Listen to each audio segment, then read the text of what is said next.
Welcome back to part 5, where I am DIYing a soaking pool in my backyard. I'm Medina, a first-time homeowner, a realistic DIYer, and someone who really gets it now, why people just hire contractors. If you're new here, welcome. Let me catch you up. My fiance and I started this idea because we wanted a pool, more so I wanted a pool, but I couldn't justify paying tens of thousands of dollars for an in-ground install. And honestly, this is not our forever home, but we still wanted to enjoy it while we live here. And it doesn't seem like we're going anywhere with all these interest rates. Above ground pools felt like way too much maintenance and didn't fit the vibe, so we went with a poly tank instead of a galvanized steel tank. Poly tanks are so much more durable, low maintenance, no rust, and it still looks good in the meantime. We dug a hole by hand big enough to bury the stock tank. We also survived digging a 30-foot trench for the electrical. We did hire that out for safety purposes. I didn't want OSHA shutting us down. We dug what felt like for months, and then we had 5 tons of pea gravel delivered. Did I mention that we were also quoted $30,000 to change our chain link fence? It's just not in the cards, babe. It's a no from me, babe. So in the meantime, I put up this bamboo fencing. It covered this whole side of our yard for less than $250 with Lowe's help. I even planted 13 hydrangeas and 2 arbor vitae to make that crusty old fence line a little less crusty. And that finally brings us to today. We are starting the edging and the pavers. My goal is not to edge you, but I will tell you that we ran out of edging, so you're gonna have to come back for the reveal, but don't scroll yet. Our goal is to set the pavers in a diamond pattern all the way around the pool's perimeter to make it look really intentional and finished. This is also where we planted at least 9 of our hydrangeas, so in a year from now, oh my gosh, think about how gorgeous it's gonna look. The pavers are heavy.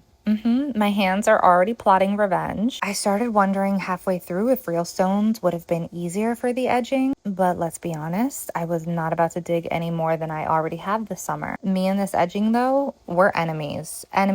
We've been at this project since Memorial Day weekend thanks to rain delays and 100-degree weather, squeezing work in between our work from home schedules, sometimes an hour at a time, sometimes 15 minutes before my next meeting. To be so real with all of you, DIY looks so easy, but 90% of the time I am crashing out, as the kids would say. And I'm secretly annoyed that I don't have generational wealth. Anyway, the pavers are in, well, most of them. You'll have to come back for the reveal in part 6. And maybe should I have an end of year pool party? Let me know.